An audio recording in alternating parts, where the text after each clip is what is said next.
Olá, meu povo, bom dia, boa tarde, boa noite. Não sei que hora você já vai estar vendo esse vídeo, mas por cá novamente. Pessoal, estou muito feliz aí de meus vídeos estar tendo um alcance bem maior do que eu esperava. Muita gente compartilhando.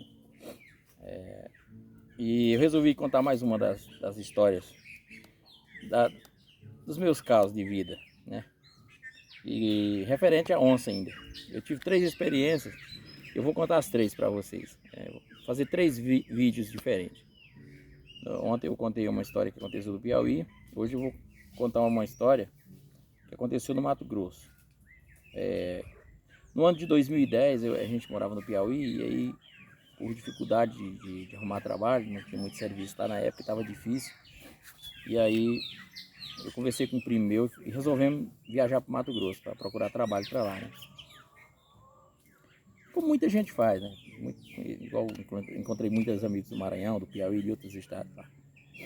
E aí naquela época eu gostava muito de caçar. Hoje eu não já tenho mais ou menos uns 15 anos por aí assim que eu abandonei caçada, não caço mais. Mas eu gostava muito. Esse primo meu, então era fominha. Se pudesse ele vivia dentro do mato. E o bicho era bom no traquejo mesmo de caça. Ele dos que eu tive a oportunidade de caçar, foi o melhor. Tô achando que ele até farejava, ele farejava, porque não era possível não. Ele via rastro onde eu não via, ele via modo de caça onde eu nem imaginava. Certo. Aí chegando lá, a gente arrumou o serviço. Eu fui trabalhar numa indústria, algodoeira. Eu tenho a especialidade mecânica industrial.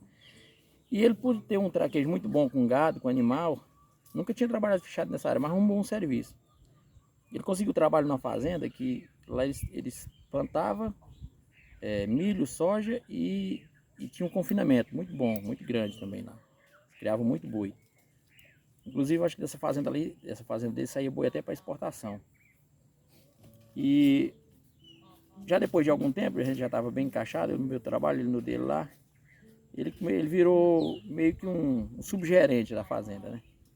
E aí, o gerente geral saía, que tinha outras 2 fazendas do mesmo grupo que ele ia cuidar, o dono também vinha lá de vez em quando. Aí isso ficava por conta dele. E aí ele ficava muito solitário lá às vezes, final de semana ele dava folga para muitos dos meninos que ajudavam ele lá. E aí ele não tinha com quem caçar, e aí ele me ligou um dia.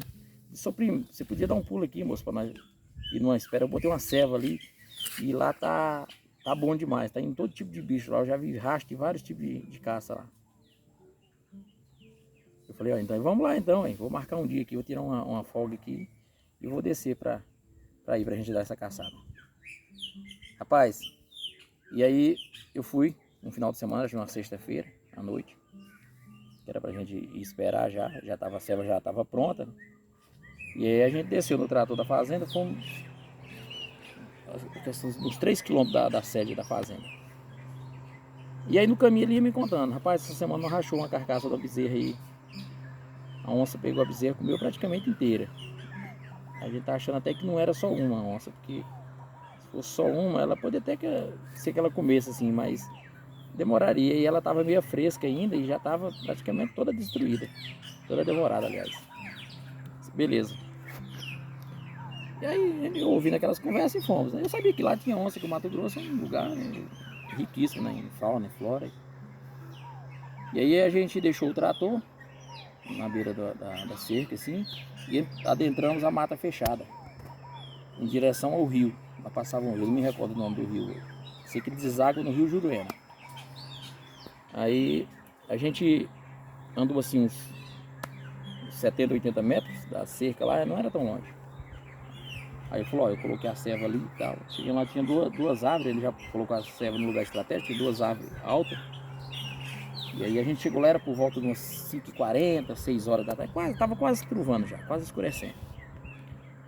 A gente chegou mais cedo para poder dar tempo, cortar os paus. Quem é caçador entende, a gente faz tipo uma escada, né? Vai botando, pregando os paus para subir, já com medo da onça, né? Para esperar na altura mais confortável possível. E esses 2 pés de árvore, que eram os apoios que a gente ia ficar, era bem alto, eles tinham uns 15 metros, eu acho, mais ou menos. Beleza, então a gente fez essa escada, subimos, cortei uma madeira longe, né, para não cortar perto da serra. trouxemos, fizemos uma escada, subimos e aí a gente tinha levado cada um uma rede. Só que eu não confio. Rede para mim, com 50 centímetros de altura, eu já fico com medo de cair. Agora você imagina você armar uma rede aí a 15 metros de altura do chão. Aquela redinha garimpeira, ele passou uma rede, passou uma corda lá, outra aqui. Eu falei, rapaz, tu tem coragem, mas eu vou ficar aqui. Aí me ajeitei lá no gancho da árvore, lá em cima. E eu tava lá só de companhia mesmo, né? Cada um tinha uma lanterna. Quem ia atirar na caça era ele. E aí a gente ficou lá conversando baixinho entre nós, cochichando. Quando escureceu mesmo, às 7 horas, 7h30, aí a gente já evitava fazer qualquer tipo de barulho, porque a gente já começava a ouvir quebrar mato de um lado e de outro. Ele era muito bom de caça. Impressionante a quantidade de caça que tinha naquela região. E eu estava emocionado, como sempre, porque acho que não tem emoção maior de um caçador. A hora ele vê que a caça está chegando, está se aproximando da espera. Aí beleza, aí entrou uma capivara, mas não era nosso objetivo. Entrou uma cutia, tal, e comeram por ali assim, saíram, e enquanto botava a lanterna, via elas, saíram. Quando foi por volta de 8h30, não era 9 horas da noite ainda, tava aquela quebradeira. Aí ele falou pra mim, os porcão estão vindo aí, aquela estraladeira, que o bicho é barulhento mesmo. E tinha outros bichos quebrando pra nossa esquerda, assim, e eu tava animado demais. Rapaz, de repente a gente escutou aquele estouro daquela bicharada no meio da mata. Assim, parecia que tinham visto alguma coisa, eles viram, né? E de repente silenciou-se. Sabe como é que a mata tava, aquela estraladeira, aquele movimento, aquela vida? De repente o trem se silencia de uma vez. Aí eu futuquei, eu já tinha escaldado da história da onça primeira que eu passei, eu futuquei meu primeiro. Aí ele, não é onça não. Eu falei, é a onça. Aí ele falou, não, eu acho que... Falou baixinho pra mim, eu acho que ele sentiu nós, os bichos sentiram nós. Eu até fiquei um pouco mais confortável, né, quando ele falou assim, que na realidade era o que eu queria que fosse mesmo, eu não queria que fosse a onça. Aliás, eu acho que ninguém quer, né? Você não espera para esperar. Rapaz, e ficou aquele silêncio assim por mais de 10 minutos. Você não via mais bater, acho que até o grilo silenciou. Aí eu curioso, resolvi baixar a lanterna na ceva. Quando eu baixei a lanterna na ceva, rapaz, vocês não vão acreditar, tinha duas onças. Era duas onças pretas, eu acho que era mãe e filhote. Mas eu vou te contar uma coisa pra você. Ó, cepa de animal, coisa mais linda do mundo, sabe? Pensa num animal exuberante, é uma onça. Ao mesmo tempo que é assustador você ver uma de perto, é também encantador, porque é um animal que é uma beleza única mesmo. A onça, dos animais que eu já vi, é o animal mais bonito que eu acho na natureza, principalmente se tratando de felino. Rapaz, e aí ela estava quase embaixo da rede do meu primo, ele não estava conseguindo ver direito.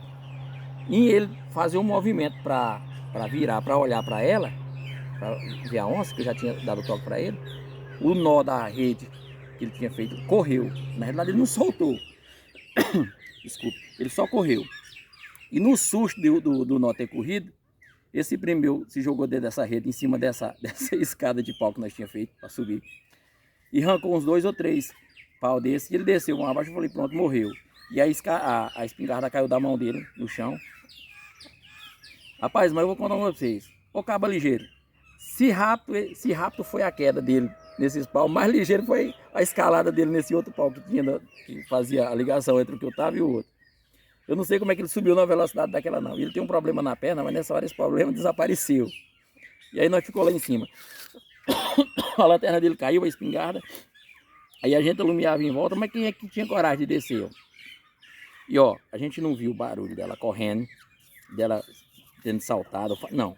Ela simplesmente desapareceu assim como uma fumaça debaixo dessa espera. Eu sei que nós ficou tentando se recompor lá em cima dessa árvore, mais ou menos uns 40, 50 minutos, quase uma hora lá em cima lá, para poder nós criar coragem de descer até onde a espingarda estava. Aí a gente desceu, perna bamba, tremendo de medo ainda. Esquecemos até a rede lá em cima. Essa rede que ele desabou de dentro dela lá. E a gente desceu e pegou essa espingarda. Quando a gente pegou a espingarda, até criou mais uma coragemzinha, que o medo grande era na hora de descer, a onça chegar e atacar. Mas eu vou te contar uma coisa pra vocês, aqueles 80 metros que eu falei para vocês, do trator na espera, parecia assim que era uns 2 ou 3 quilômetros, porque para mim não chegava mais não. Eu não vi a hora de chegar naquele trator e ligar a chave dele, que para mim o barulho de ouvir o barulho do trator já me confortava. E ele parece que não estava com tanto medo igual eu não, mas eu confesso a vocês que foi um susto. Se o susto dele foi grande de ter caído da rede, agora você imagina o meu. E até hoje quando a gente se encontra, a gente conta essas histórias, a gente ri demais. Ele fala que foi eu que derrubei a rede, que eu puxei a rede dele com ser vergonhice, mas não foi, jamais eu faria um tipo de brincadeira desse. Até porque o nó que correu foi do lado oposto ao lado que eu estava, né? Então foi isso aí, essa foi mais uma das histórias que aconteceu comigo, a história de ossos. As minhas histórias assim, é meio atabalhoada, mas é verdadeira, viu? É fato que aconteceu como diz, ao vivo e em cores.